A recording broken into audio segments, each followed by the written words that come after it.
আসসালামু আলাইকুম।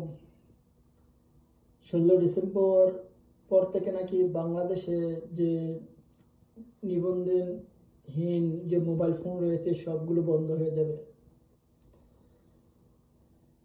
আমাদের দেশে কয়টি মোবাইল ফোন আছে যে এগুলো রেজিস্ট্রেশন করা বা নিবন্ধন করা? প্রায় 99% মোবাইল ফোনই হবে রেজিস্ট্রেশনহীন, নিবন্ধনহীন। ঠিক আছে, তো এই মোবাইল ফোনগুলো কি সব বন্ধ করে দেবেন? আসিফ নজরুল স্যার, কেমন আছেন আপনি? হয়তো আপনার সাথে মাঠে ছিলাম না, কিন্তু আপনাকে তো সমর্থন আমরা সবাই করছিলাম। ঠিক আছে, ফেসবুকের মাঠে তো আপনাদের নিয়ে গরম করছিলাম। তো আপনি কি সত্যি আওয়ামী লীগের? আপনি কি আওয়ামী লীগের সিন্ডিকেট? ওই যে আমাদের পিনাকি দাদা, ইলিয়াস হুসাইন বা এরা বলছিল 50-50 বিশ্বাস, কিন্তু এখন তো আপনি 100% যেতেছেন সিন্ডিকেট হয়ে।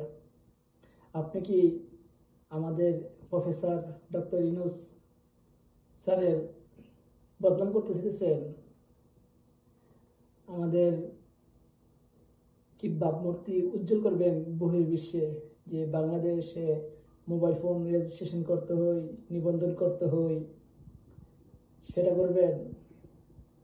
যেন কেউ কর ফাঁকি দিতে না পারে, মোবাইল ফোন ক্রয় করলে ট্যাক্স দিতে হয়, সেটার ব্যবস্থা করবেন। কিন্তু এই ভাবমূর্তি কি নষ্ট হবে? এটা তো উজ্জ্বল হবে না। কারণ আমাদের দেশের মানুষ যদি ভোগান্তিতে পড়ে, তাহলে তো দেশের মানুষ যদি ভোগান্তিতে পড়ে, তাহলে দেশটাও একটা ভোগান্তিতে পড়বে।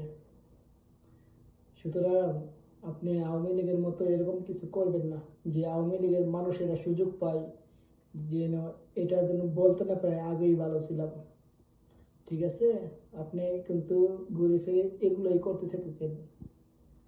ঠিক আছে, আপনি ঘুরে ফিরে এগুলোই করতে চাইতেছেন, যার জন্য আপনি এটাও বলছেন যে দেশের বাইরে থেকে যারা আসবে প্রবাসীরা, তারা 2 মাস থাকতে পারবে মোবাইল নিবন্ধন ছাড়া। 2 মাসের বেশি হলে তাদের মোবাইল ফোন নিবন্ধন করতে হবে, না হলে তাদের মোবাইলটিও বন্ধ করে দেওয়া হবে। আচ্ছা আসিফ নজরুল স্যার, আপনি এরকম কেন বলেন? আপনি কি ওই দিল্লি থেকে ফোনে কথা বলেন নাকি? দিল্লি থেকে আপনার পরামর্শ দেয় আর আপনি সেই কাজ করেন না? ও আসিফ নজরুল স্যার, আপনারা তো অনেক ভালো মনে করছেন।